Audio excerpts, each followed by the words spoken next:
Okay, once the boat gets out of deck and hull, the boat comes over here into rigging and gets the underwater gear installed on it.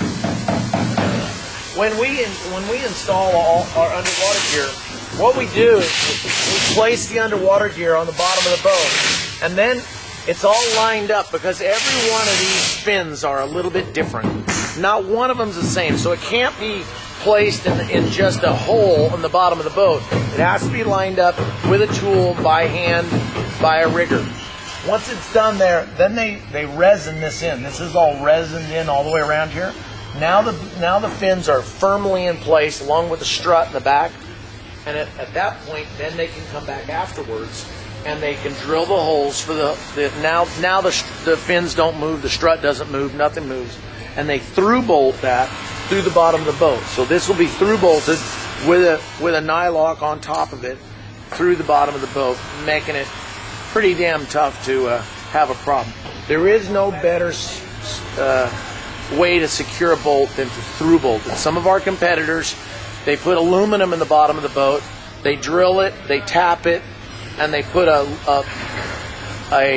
machine bolt in the bottom, which is a good way to attach it, but it's not as good as a through bolt. And that's one of the big differences in the way we do our underwater gear.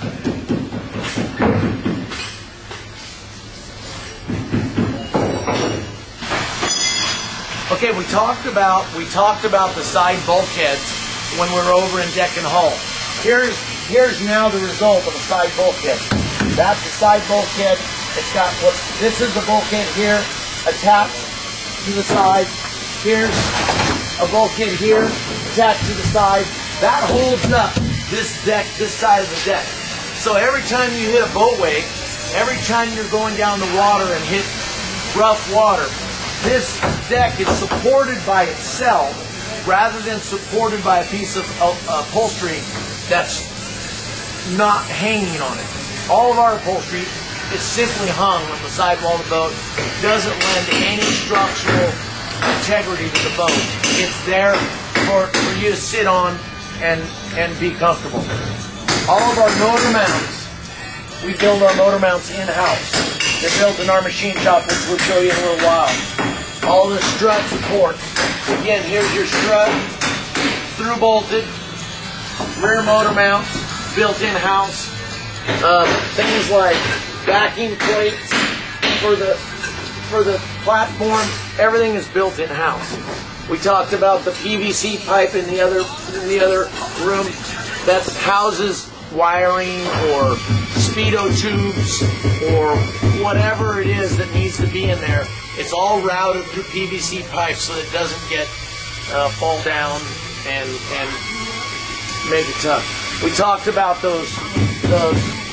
that core, the transom. You can see where that core is here in the depth of the transom here because of that core.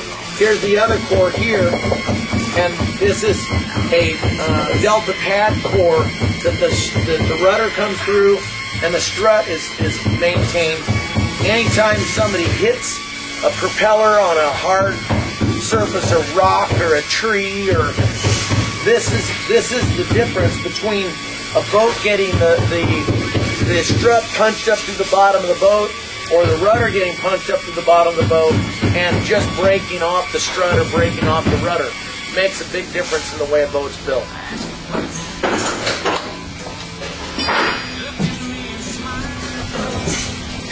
We talked about the structure of the dash area.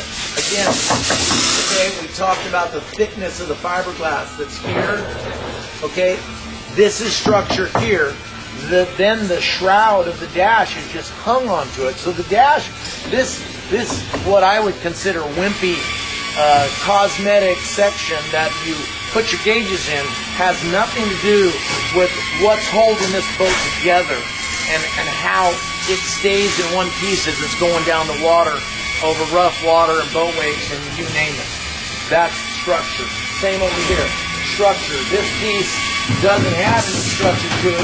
It's just tacked onto afterwards.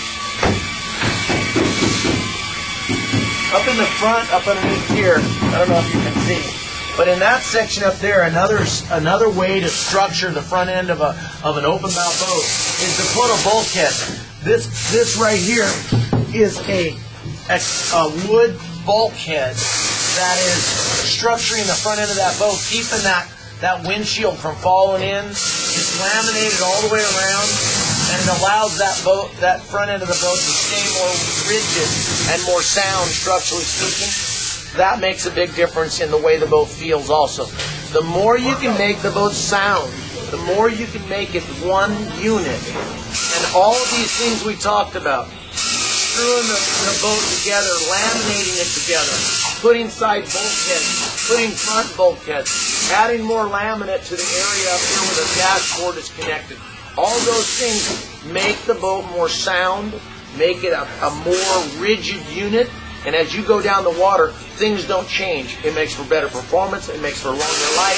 It makes for not having squeaks and rattles and you name it as the boat gets older. And that's why you see so many nice hangars that are 10 and 15 and 20 years down the road.